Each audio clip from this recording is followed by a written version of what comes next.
বিশ্বকাপ শেষ হওয়ার সাথে সাথে আইসিসি একটা বেস্ট 11 কিন্তু তৈরি করে দিছে এবং সেই বেস্ট 11-এ বাংলাদেশ দলরে বা কোনো প্লেয়াররে আমরা হেরিকেন দিয়ে খুঁজে পাইতেছি না।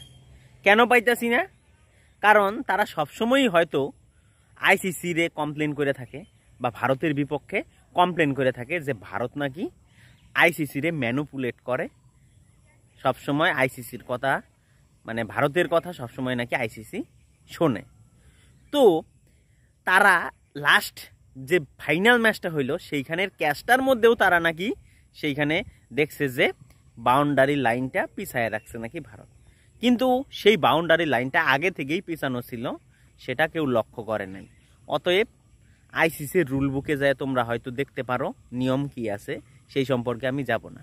কিন্তু তোমরা যে ভারতকে সাপোর্ট না কইরা যে কোনো দলকে সাপোর্ট করো কোনো সমস্যা নাই, কিন্তু তোমরা যে নিজের দলের যে নেগেটিভ পয়েন্ট আছে, নিজের দলের যে কোথায় খামতি আছে সেটা না দেখা বিরোধী টিমরে তোমরা ব্লেম করো, এর জন্যই তোমাদের ক্রিকেট আজকে ধারাম করে কিন্তু নিচের দিকে যাওয়া শুরু করছে। সেই দিন এই 2 দিন আগে আফগানিস্তান ক্রিকেট শুরু হয়েছিল, তাদের দলের 3 জন প্লেয়ার কিন্তু আইসিসির প্লেয়িং বেস্ট 11-এ কিন্তু নাম আছে।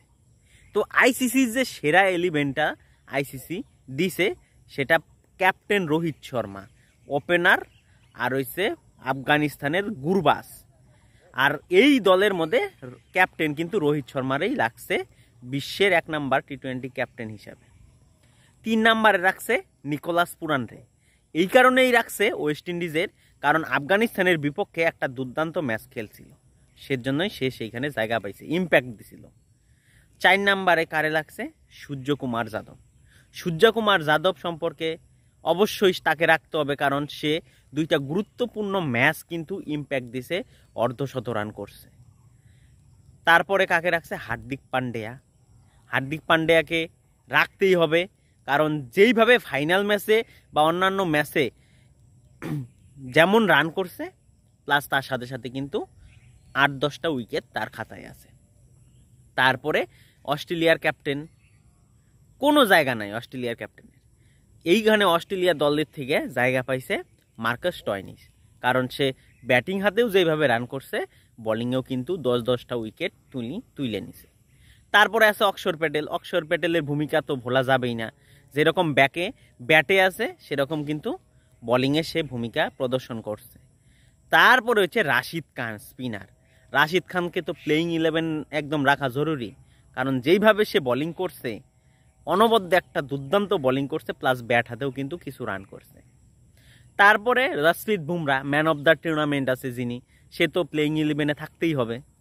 তারপরে হচ্ছে অর্শদীপ সিং, যারা এই টুর্নামেন্টের সবচেয়ে বেশি উইকেটধারী, 17 উইকেট অর্শদীপ সিং।